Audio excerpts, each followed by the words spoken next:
I'm Bailey Parnell, and this is Let's Think This Through.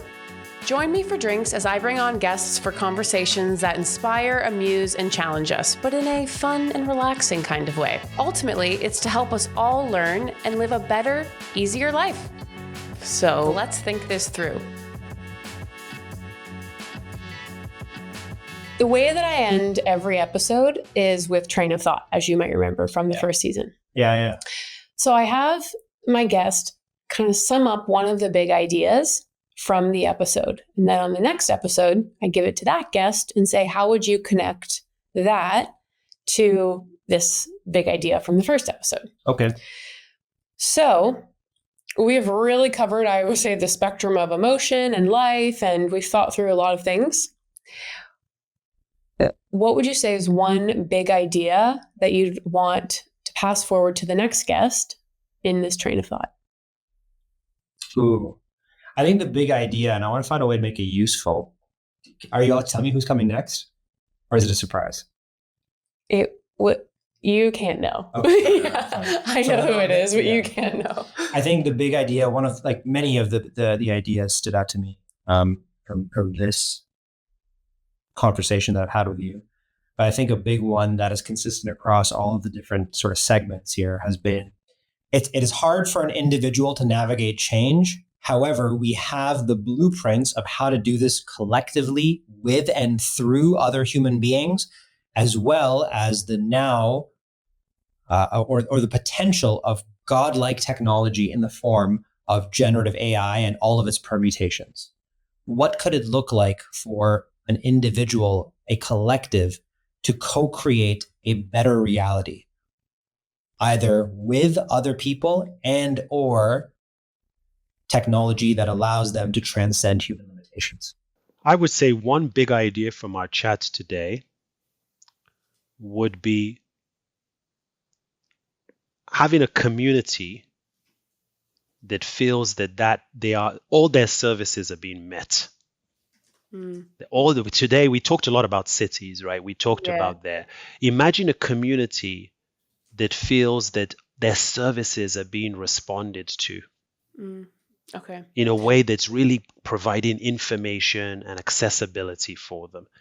It's a big idea, but imagine if it's just humming along. That would be great. How do you connect in your mind what comes to mind with it's hard for an individual to navigate change. However, we have the potential through godlike technology with AI to work together with having a community that feels like our services are met would be a great thing. Right. So how I would connect that is that the resistance of change occurs because people don't feel that there is a level of trust and their lives are not going to be improved. So if I want to keep exactly what I'm doing is because I feel comfortable in that. But if we have a community where we're using technology to ensure that we are providing those services because we have good information, good data, and we're using technology of generative AI to serve you. We're using machine learning to connect the dots. Then the ability to then say the change, we have built trust because we actually can deliver now to connect you. And now the change, we can say that your fear is this, and here is how we want to alleviate it based on real-time information that connects you to services to help you to deal with your fear. And those services now can support you because you're now part of a community, and the government, the public service is really helping you. And so change is about making you feel wholesome, making you feel that your lifestyle is not going to be impacted.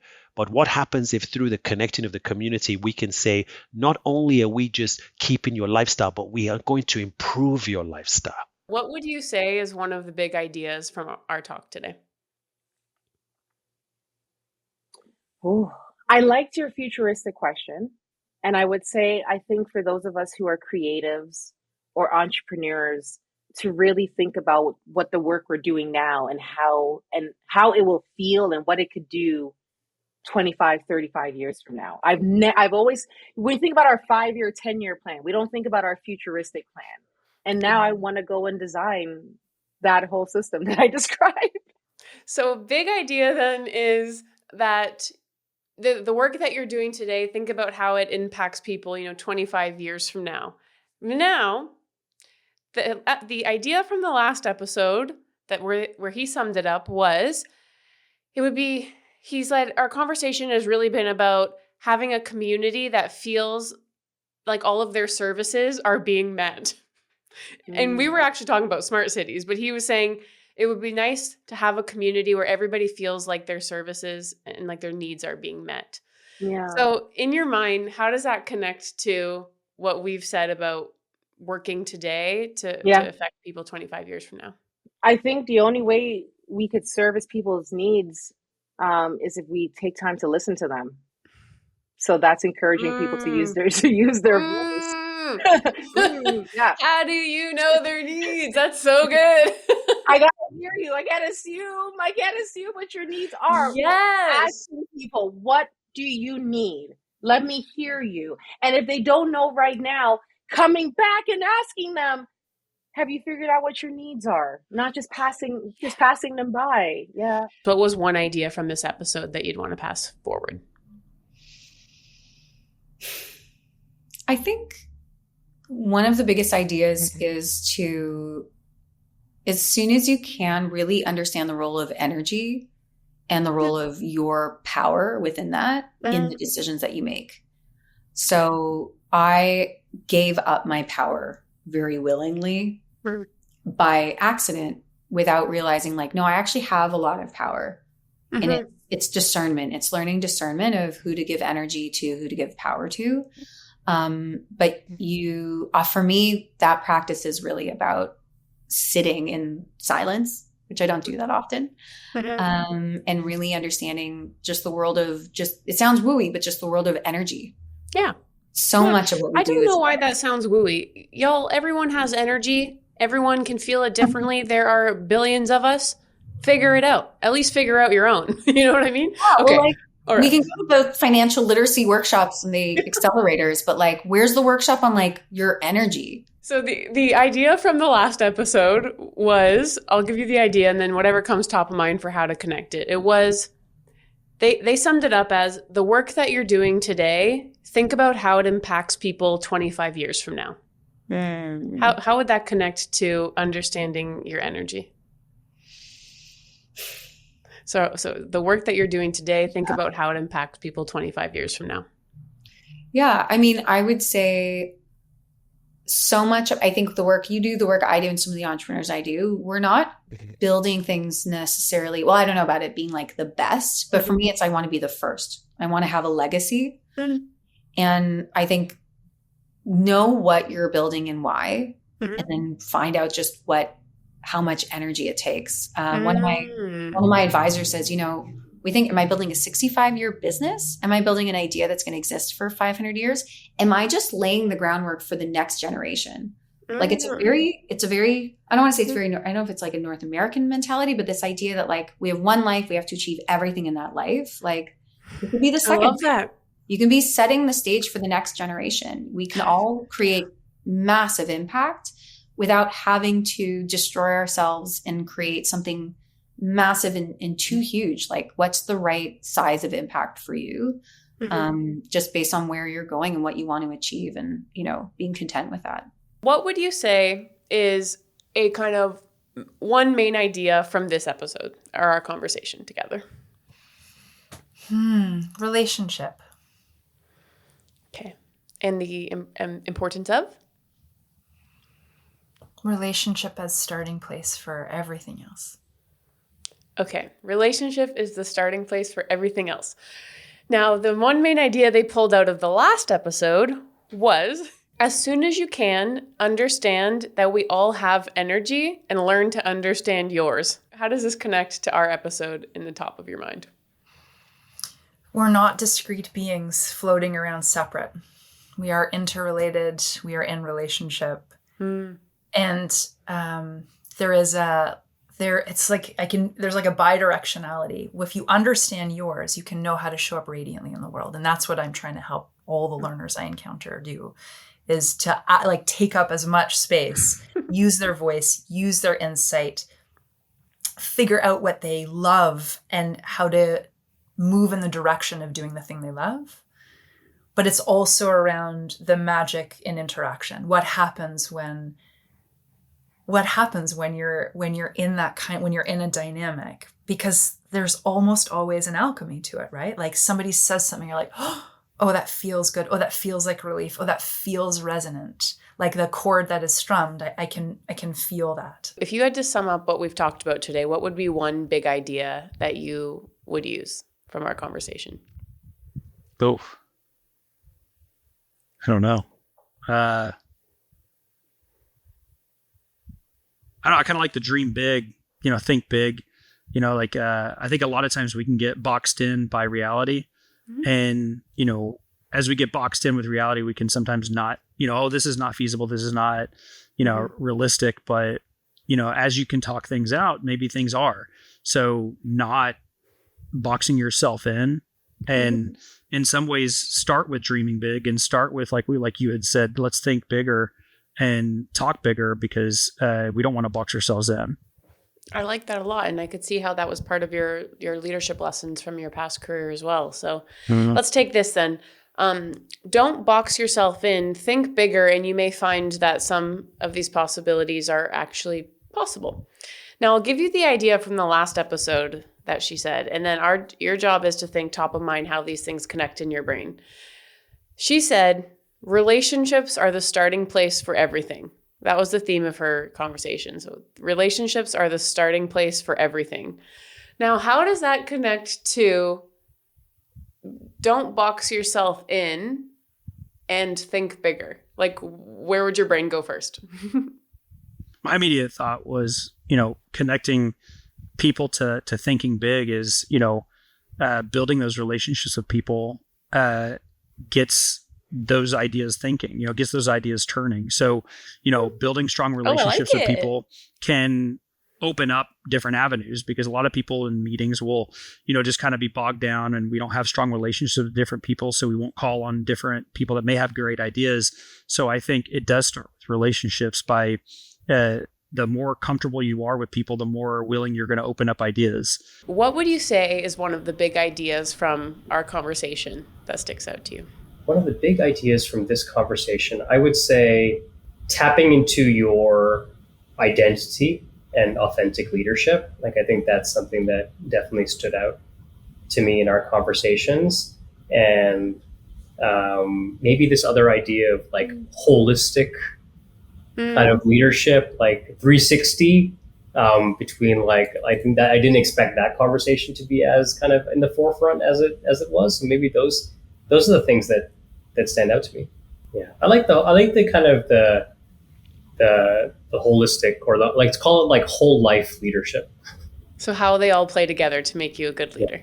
Yeah. Here's what how the last guest summed up their episode. They said, we shouldn't box ourselves in by reality. We should think bigger, and we may actually find that it's possible. Now, how does that connect in your mind to holistic whole life leadership? I would say, so if we take that concept of we have to think bigger in order to make it possible, I would think bigger in this context is thinking about all elements of your life, and how that connects back to your ability and your ability to lead and your overall kind of like performance as a leader. So, if you feel stuck at work, like, have you broadened your horizons to think about your entire life, from your physical and mental health to your relationships, and often, like, have you broadened your own kind of horizons in your day to day, to be able to drive that, like, the clarity in what's possible within your workplace? Like, have you done enough to give yourself more perspective, or to see things in a different light? Because there's always another angle to see things. There's always different perspectives, and I think that is the key, right? Have you opened yourself up to the full experiences of life, and being able to kind of harness that to bring it back into your day-to-day leadership. What do you think would be one big idea from our conversation? Oh, one big idea from our conversation. I think there's so many, Bailey. Okay, I'll share. I'll try to get them into one thought, or maybe this is where your skills can come in and help me. But I think it's around like EDI work isn't scary. It can be a part of your everyday life when you are able to incorporate things like inclusion and equity and respect and empathy into your everyday way of being. You are doing this work without knowing you are doing this work. You are making changes. You are teaching the next generation how to be kinder and just good people. And I think building it into your everyday, your parties, your conversations with family members, all of these different things is a natural way of doing equity and inclusion work. And that's what I would love to be the summary of this. Is just like it's in the little things that matter. Yeah. It's the little things that will set the path forward for the next group of people. I like it. It's not EDI work doesn't have to be scary. It's in the everyday, easy ways that you interact with other people. It's human connections. If you can stay true to just making connections with humans and relationship building, good hosting, all of these things, and you're doing the work. You're doing it already in your everyday life. Okay, so I'm going to give you the top level from the last episode and how he summed it up. And you'll have your job is to think of how this pops into a connection in your mind. And so he said that his episode was about tapping into your identity and authentic leadership, holistic leadership. How does this in your mind connect to tapping into your identity in authentic and holistic leadership? Yep. That one's pretty clear. To be a more perfect connection, I think, because I always tell people when you're starting with equity work, you have to know yourself first, right? You have to be comfortable with who you are. And I think tapping into your own identity, understanding your own values and your beliefs, understanding where you are in your journey of life and where equity and inclusion falls into that journey is how you can be authentic. It's how you can lead the way for the next generation. I think when you know yourself and you know the way that you want to be in this world, you know your own identity in terms of both like your social location and like your identity of your, those aspects of yourself, your race, your culture, your religion, all of those different aspects, but also know yourself in terms of your values and your beliefs and your morals and what you want to put out into the world. Moving through life with that awareness, and then all of your interactions with people being that person, being your authentic self is the way you're going to lead. It is that next step. It is, that each one teach one mentality of like replying back to a text of a person saying, do you have it? Thanks for your kids accepting the invite. Do they have any allergies? And then that person being like, that's a good idea. Next time I send an invite, I'm going to do that. It's that, that teaching the next person a little thing that they can add on. And it comes from me just wanting to, that's my belief, is that everyone should come to my party and not get sick or hurt or ill. Yeah, good. It's those, right. It's those things that like are just very natural for you. And when you know yourself and you know what you want to put out there, bring it on to the next one, set that path for the next thing. And now I have a generation of kids that are going to have this sort of mindset and be thinking in this way already. And it's so beautiful to see that they're going to be able to tap into their identity and understand their values and their beliefs from a very young age. And I'm looking forward to seeing them get through their challenging teenage years with this awareness piece, because I didn't have it till like way later in my, university days. But now I'm raising these little kids that in elementary school, they're like, that's not cool. You shouldn't do that. Or girls can play soccer too. That's rude. And like, you're calling people in right away. And I'm like, this is great. They know themselves. They know who they are. They are aware of their identity. They're aware of their beliefs. They know they have their morals, their right from wrong, the things that they value. And they are the leaders. They are the next leaders. I see it in my kids. And I'm excited to see that grow for them. And I'm excited for people to listen to this and take a couple of ideas from it and be like, I never thought of that. I could do that too. And boom, here we are. Yeah. What would you say is one big idea from our chat today that stands out to you? The retreat. Okay, so a big idea from this episode is a wealthy women retreat. Now, what I'm going to do is I'm going to give you the idea from the last episode that they pulled out, and you just have to think top of your mind, how do these two ideas connect in your head in a train of thought?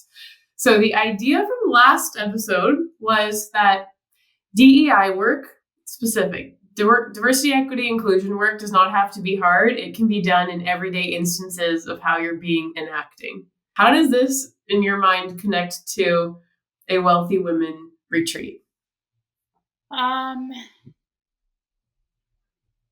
Highlighting that in the vendors and partners we pick to work with that are diverse, local women that have a story and can merge their experiences with our travelers, because I can't control the travelers we have and where they come from, but I can definitely control the partners that we lean on to help educate the women that are coming on the trips.